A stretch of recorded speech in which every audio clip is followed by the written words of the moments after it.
Hace casi 2000 años, en las orillas del lago de Genesaret, un hombre lanzaba sus redes al agua sin imaginar que estaba a punto de recibir el llamado que cambiaría el destino de un continente entero. Su nombre en hebreo era Jacob, el mismo nombre que llevó el patriarca Jacob generaciones atrás. Nosotros lo conocemos hoy como Santiago, apóstol, testigo, mártir y siglos después, patrono de toda una nación. Antes de contarte quién fue este hombre y por qué casi 2000 años después, millones de personas todavía caminan cientos de kilómetros solo para llegar hasta donde descansan sus restos, quiero preguntarte algo. Este canal se hace en español, un idioma que se reza, se canta y se vive en decenas de países repartidos por 2 continentes enteros. Así que, antes de seguir, cuéntame en los comentarios desde qué país nos estás viendo hoy.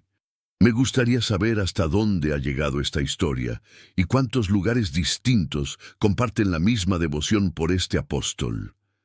Ahora sí, empecemos por el principio. Santiago nació en Galilea, en el seno de una familia de pescadores.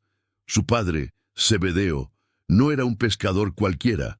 El Evangelio de Marcos menciona que tenía jornaleros trabajando junto a él en la barca, lo que sugiere que la familia gozaba de cierta estabilidad económica, algo poco común entre los primeros seguidores de Jesús. Su madre, según la tradición recogida en el Evangelio de Mateo, se llamaba Salomé, y sería ella quien más tarde jugaría un papel inesperado en la historia de sus hijos. Santiago tenía un hermano menor, Juan, con quien compartía no solo el oficio de pescador, sino también el temperamento. Ambos trabajaban codo a codo, remendando redes cuando, según los evangelios sinópticos, un predicador itinerante se detuvo frente a su barca. Ese hombre era Jesús de Nazaret, y las palabras que pronunció fueron simples, pero definitivas. Vengan, síganme, y los haré pescadores de hombres. No hubo negociación. No hubo un segundo pensamiento documentado en el texto. Santiago, junto a su hermano Juan, dejó las redes, dejó la barca, dejó incluso a su propio padre trabajando en la orilla y siguió a un hombre que, hasta ese momento exacto, no era absolutamente nadie para el resto del mundo conocido. Este gesto, que hoy podríamos leer como un simple relato bíblico, era en realidad un acto radical para la sociedad de la época.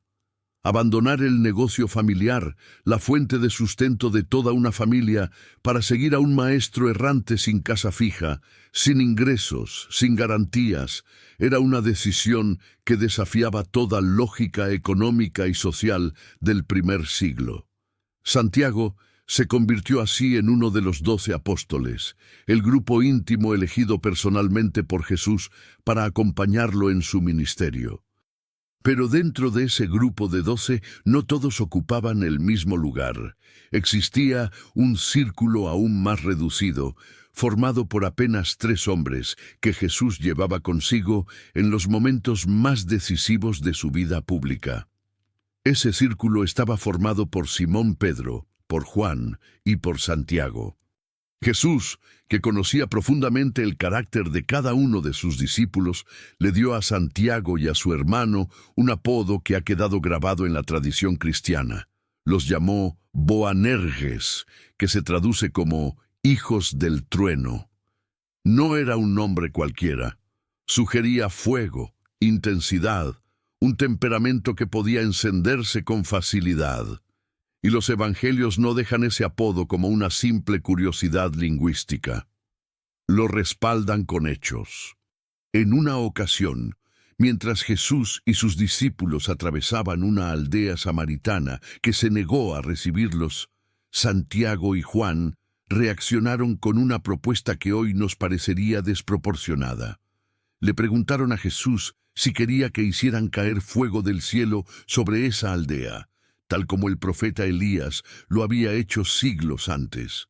Jesús los reprendió. pero nunca, en ningún momento del relato evangélico, dejó de confiar en ellos ni los apartó de su lado.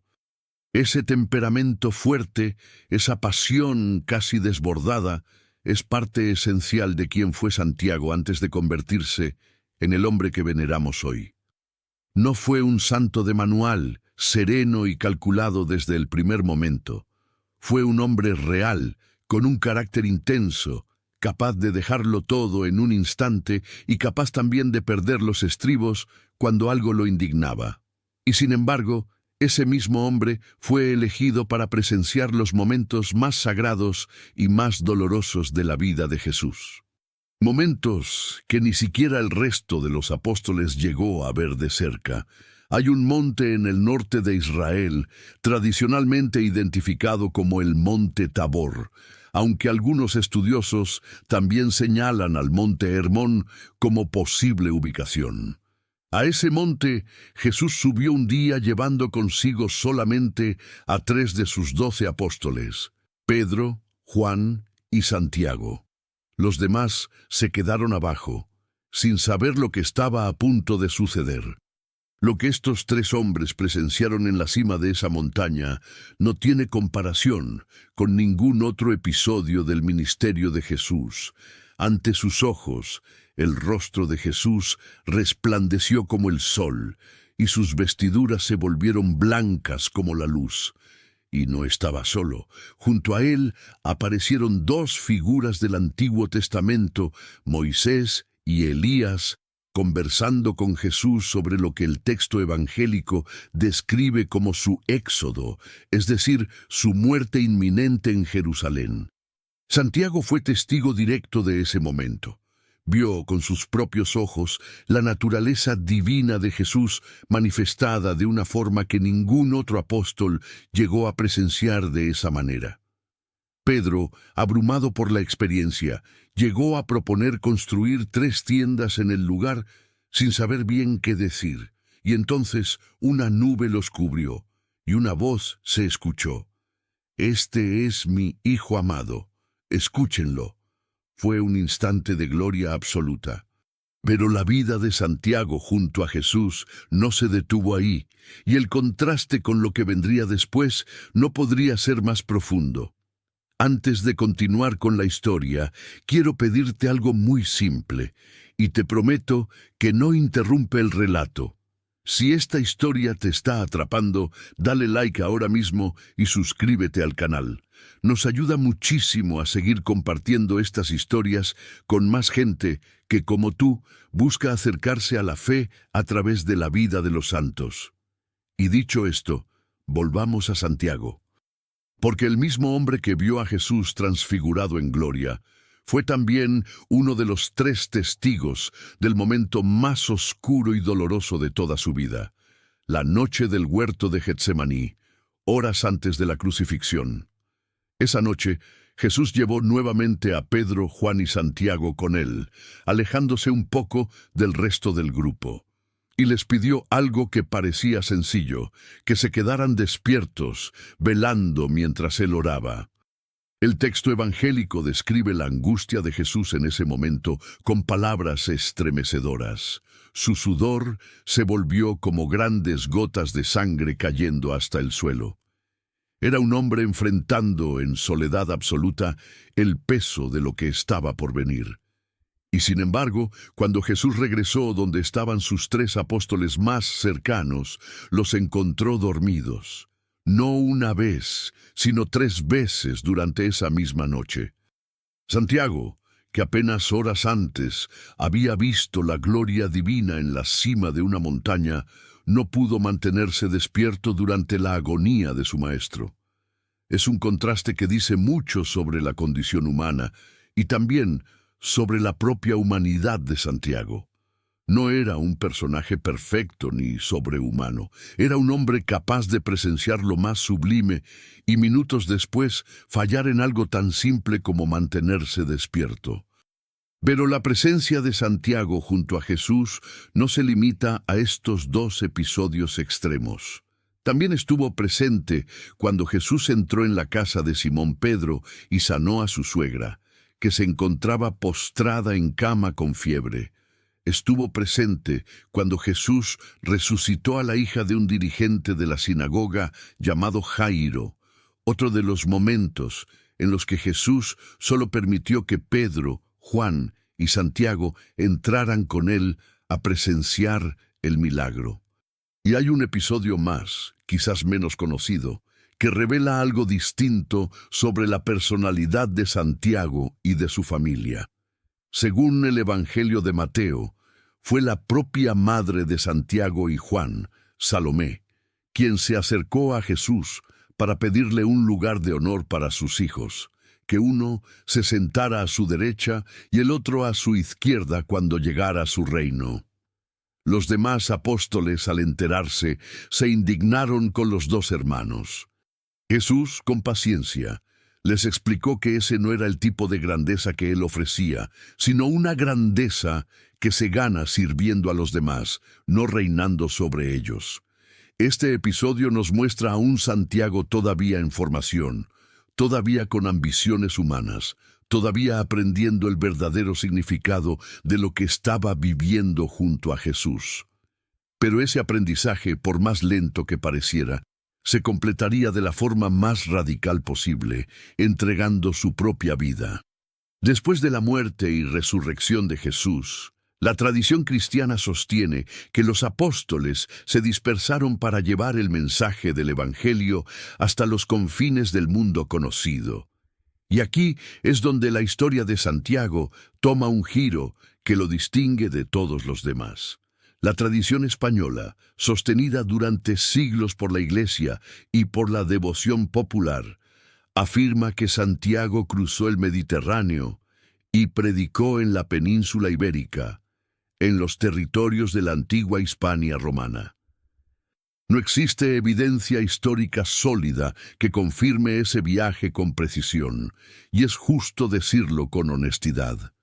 Pero la tradición es antigua y sirvió durante siglos como el fundamento espiritual que explicaba por qué, entre todos los apóstoles, fue precisamente Santiago quien terminó descansando en esas tierras lejanas de Jerusalén.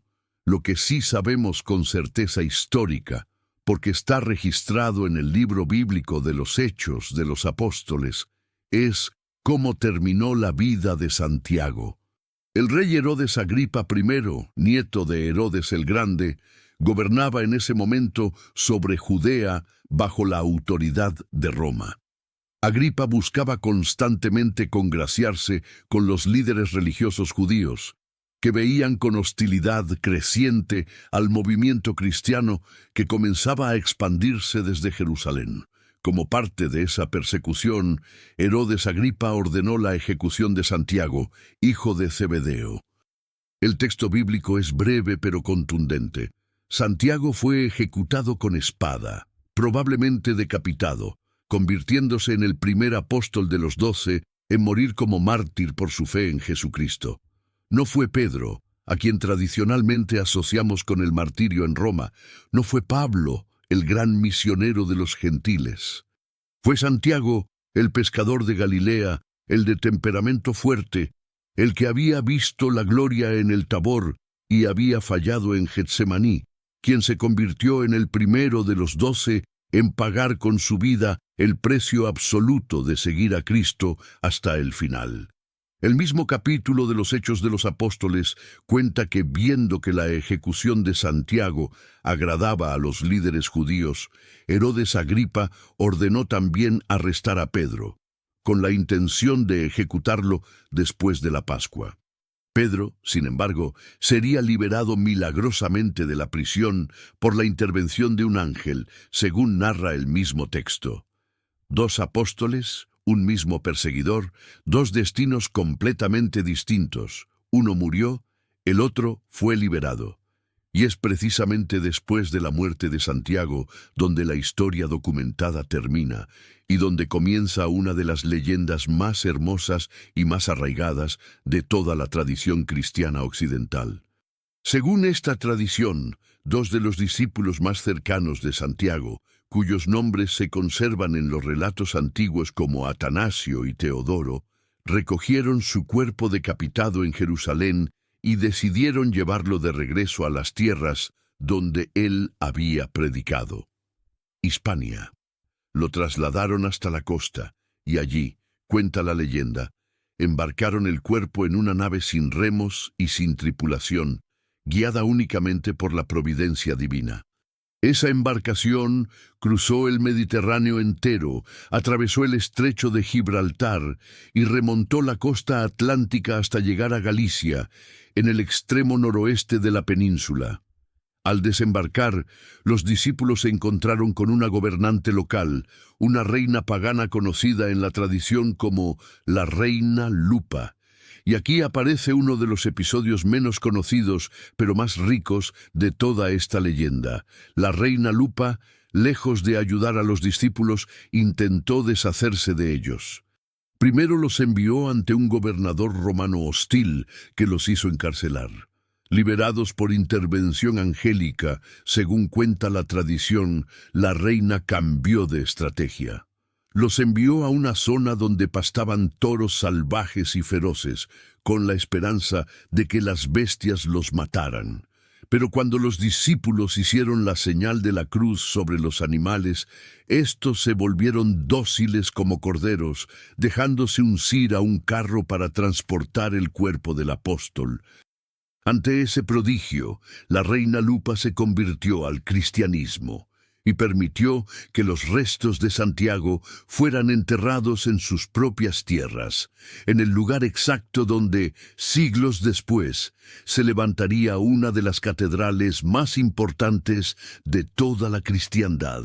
Es un relato imposible de verificar históricamente, pero durante más de 1000 años ha sido la base espiritual sobre la que se construyó una de las peregrinaciones más importantes del mundo. Y durante casi 800 años después de ese entierro, el lugar exacto donde descansaba el apóstol permaneció completamente olvidado. A comienzos del siglo IX, en esa misma zona boscosa y apartada del noroeste de Galicia, vivía un ermitaño llamado Pelayo.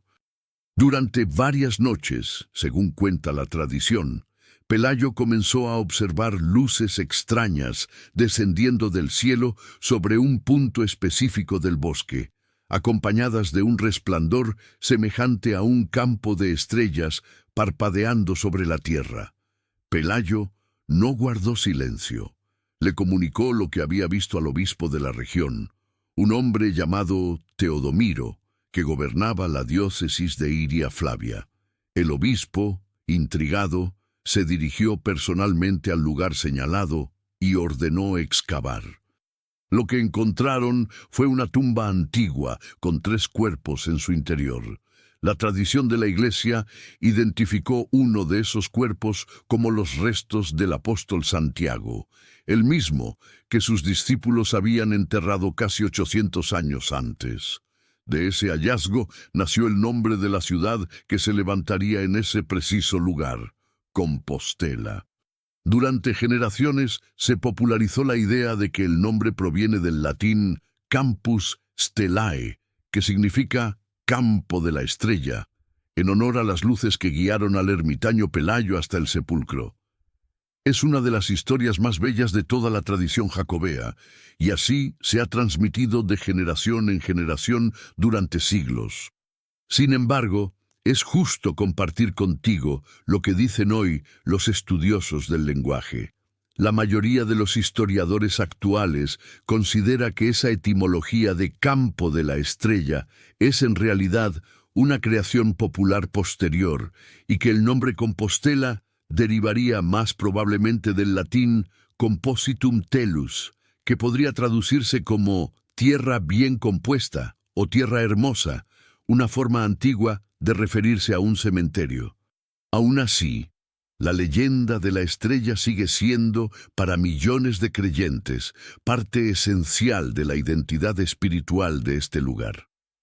La noticia del descubrimiento llegó hasta el rey de Asturias, Alfonso II, quien se convirtió en el primer peregrino oficial de la historia al recorrer el camino desde Oviedo hasta el sepulcro recién hallado, para venerar los restos del apóstol. Sobre esa tumba se construyó primero una pequeña iglesia y después, con el paso de los siglos, la gran catedral que hoy conocemos.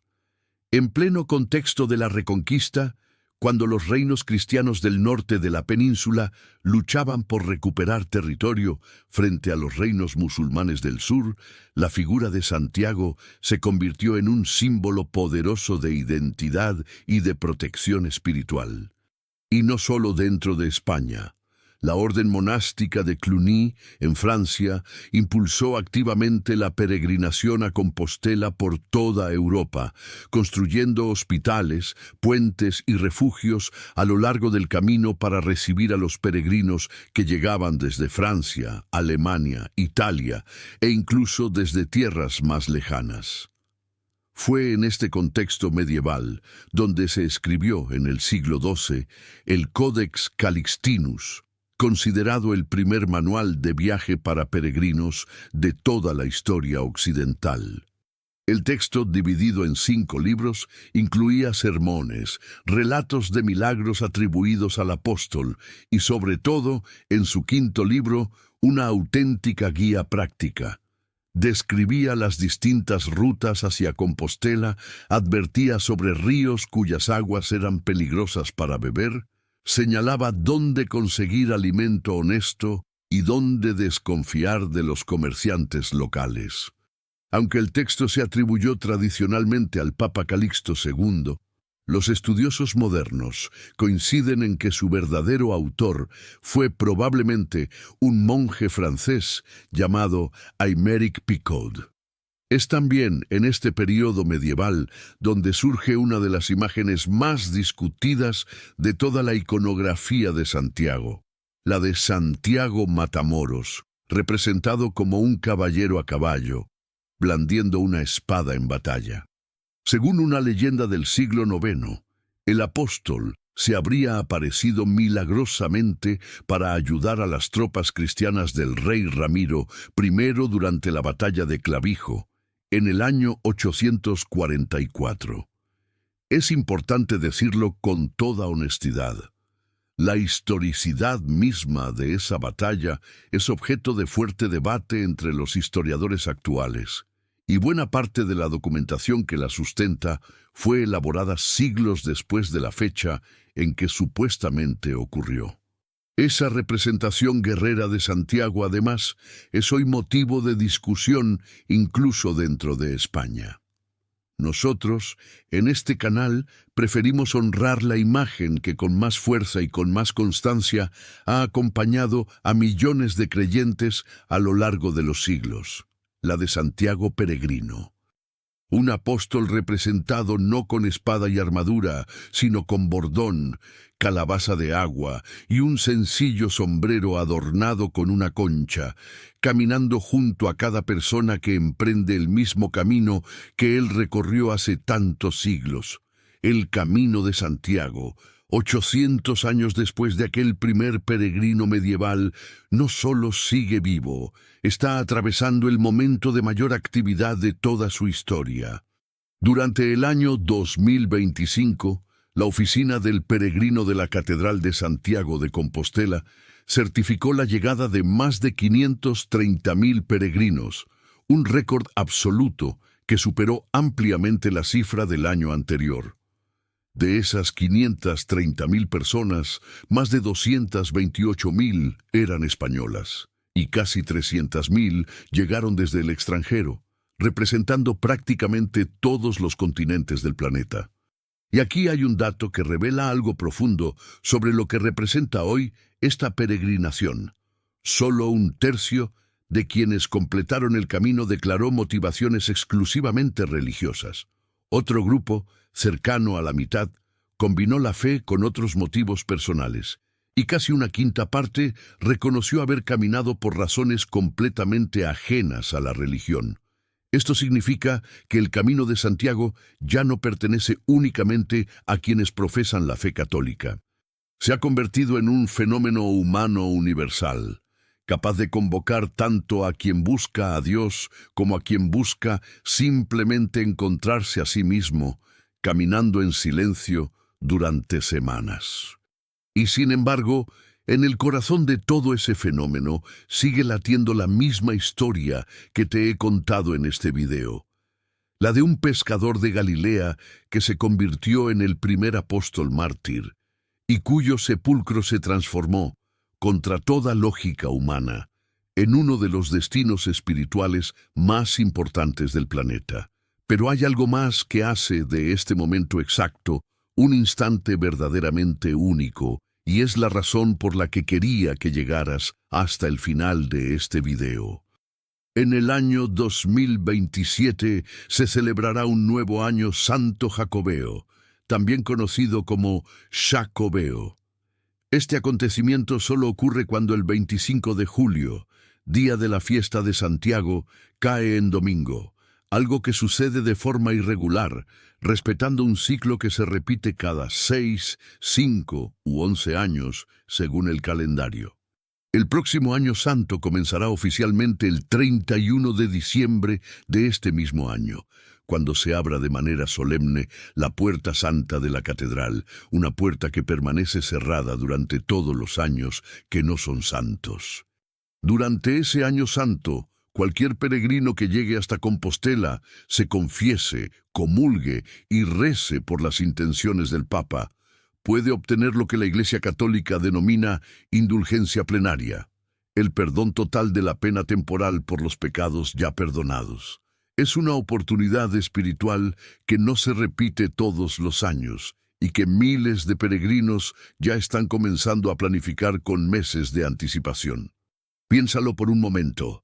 La misma fe que llevó a un ermitaño llamado Pelayo a seguir unas luces extrañas en el cielo hace más de 1200 años, sigue moviendo hoy a cientos de miles de personas cada año. La misma leyenda de una barca sin remos que cruzó el mar sigue siendo, para millones de personas, un símbolo de que la fe puede llevarnos a lugares que la lógica humana jamás explicaría del todo. Santiago fue un pescador común. Fue un hombre de temperamento fuerte, capaz de pedir fuego del cielo y capaz también de quedarse dormido en el peor momento posible. Fue testigo de la gloria más absoluta en la cima de una montaña y testigo también de la agonía más profunda en un huerto silencioso. Y fue, por encima de todo, el primero de los 12 apóstoles en entregar su vida entera por la fe que había recibido de Jesús. Su historia no terminó con su martirio. Continuó cruzando un mar entero. Continuó dormida bajo la tierra durante 800 años y continúa hoy viva en los pies de cada peregrino que camina hacia Compostela, buscando algo que ninguna otra experiencia humana parece poder ofrecer. Si esta historia te llegó de alguna manera, este es el momento de suscribirte a Voz de Santiago y activar la campanita de notificaciones, porque en las próximas semanas vamos a recorrer juntos cada tramo del camino, cada leyenda que lo rodea, y todo lo que se viene con este año santo tan especial. Déjame también en los comentarios qué parte de esta historia te sorprendió más. Nos vemos en el próximo video. Que el camino de Santiago te acompañe.